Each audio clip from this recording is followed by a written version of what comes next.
What's up, guys? Welcome to Wealth Wednesday. Today I have a very special guest with me, and he's my friend Glen.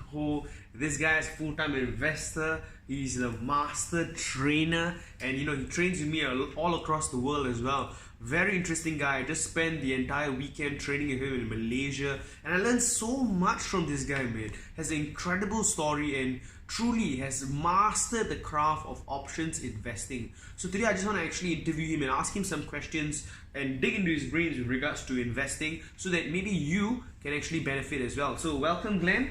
Hi everyone, this is Glen. Awesome. So Glen, could you just share a little bit about your story, how you got started in this world of investing, what inspired you to get started, and just a bit of introduction about yourself. Yeah, hello everyone, my name is Glen. So I actually started investing at the age of 18. Why is that so? Because at the age of 15, my friend actually borrowed me this book called Rich Dad Poor Dad.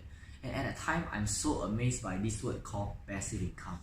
Yeah, at first I don't know what is passive income, but after knowing it, wow, I realized that it is so powerful. I realized that I have to get passive income. So at the age of 18, straight away I go to the brokerage account and start investing at the age of 18. That's exactly how I started.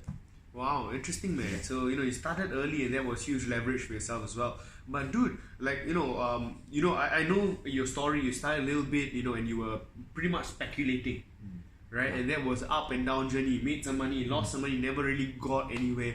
And that's what a lot of people face, right? Yeah, exactly. They buy, they sell, and then they realize after a few years they're like, dude, I make some, I lose some, I'm nowhere. So what makes people truly successful, man? In the investing journey, many people, majority, lose money or just get nowhere. What causes people to be actually successful and get sustained profits? Okay. Actually, like for me myself, for the first 2 to 3 years, I have been speculating, so I lose a lot of money.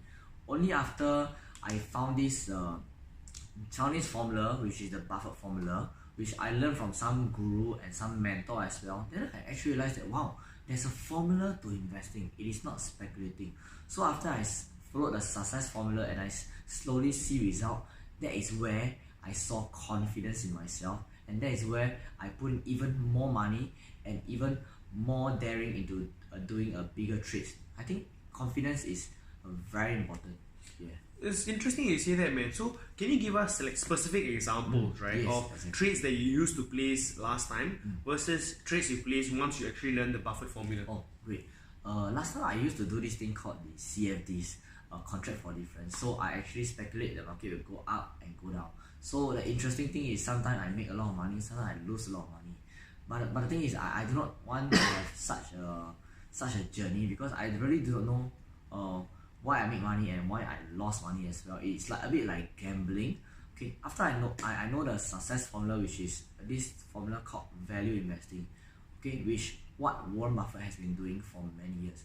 Okay, so what is value investing means we are not really buying stock itself. We are buying the business itself. So actually, let's say I own some businesses that me myself have confidence with, a fundamentally good business. I can sleep well even when the stock market goes up or down, because I know that I'm not speculating. I'm actually owning the business, and the CEO is actually working for me while I'm sleeping. Interesting. What was one of the first companies that you actually bought using a value investing or Buffett investing approach? Great question. I still remember my first stock is actually a EWH, which is a Hong Kong ETF. Because at the time I still remember my funds is very little, and yet I want to diversify. So I actually buy an ETF, and the first ETF is Hong Kong ETF. And my first year I actually made 15% by doing nothing. Wow. What do you mean by did nothing? Like, what do you exactly mean? Means maybe I just buy, and 1 year later and I saw, wow, it grows 15%. Wow. So his first ever stock was EWH, guys. Interesting. So that's the Hong Kong ETF. Thank you for sharing that, man. Dude, so right now I know you have progressed, right? You initially used the Buffett formula, and then you progressed, you started learning from different mentors as well. Yes, exactly. And you progress with regards to options investing as well, right? Exactly. Where you have learned how to lower your risk and maximize your returns, man. So there's this common misconception: if I want to have higher returns, I need to take higher risk. Is that true? This is totally not true. As of what I know, at least from what I know, I'm doing this thing called option investing. I'm actually taking lesser risk, yet I have a much higher return. Yes, because okay, what is the formula for ROI? return over investment. So there is only two ways to increase our ROI percentage. One way is to increase our return. The other way is to decrease our investment. So our return is what we cannot control because we do not know whether the stock will go up or down. But one thing we can control, which is reduce our investment. And there is a lot of ways to reduce our investment. One way is, of course, we wait for the entry price to be lower. The other way is what I have been doing for many years, which is instead of buying stock itself, we can buy a contract that owns the stocks. Yeah, I think property investor will know what I mean. Okay, because property, there's this thing called options to purchase. That means instead of buying the property itself, the ownership, you're buying the options that you can own the property. Okay, so it's a very long story, but to cut it short, I actually buy the contract that I own the stocks. Interesting, man. Interesting. Yeah. So in that way, that's exactly what Glen has been doing to reduce his investment risk and increase his investment returns as well. Exactly. And dude, tell me about your change in ROI, right? Your own personal difference once you actually added that additional element in. How was the change in your own personal investment portfolio? Wow, it's really interesting. So usually we buy stocks when the stocks go up 5 to 10%, we are very happy. Okay, so exactly. Okay, I use the option strategy to own the stock as well. So instead of making 5 to 10%, I use exactly the same objective. Okay, instead of making 5 to 10%, I can make potentially 20 or even 40%. Wow, Okay, and yet my risk is lower because I come out with lesser capital. That is sick, man. That is sick, and that's Yeah. exactly what it's been doing, dude. Can you share, man? Like Exactly. right now we're in 2019 as we film this video, and right now we've been in bull market for over 10 years. Exactly. Right, bull market over 10 years, and what are your outlook on the market over the next year or two, and how are you actually preparing your own portfolio and your own cash? Okay, first of all, frankly speaking, I do not know whether the stock market will go up or down, but based on the value of S&P 500, which is the US index, currently its P ratio is around 20, so it's slightly high. It's not very high, but slightly high. So for me myself, I actually keep a portion of cash and a portion still invested in the stock market. Although I'm invested amount, however, the amount that I invested, I actually use a lot of special option strategy to reduce my risk.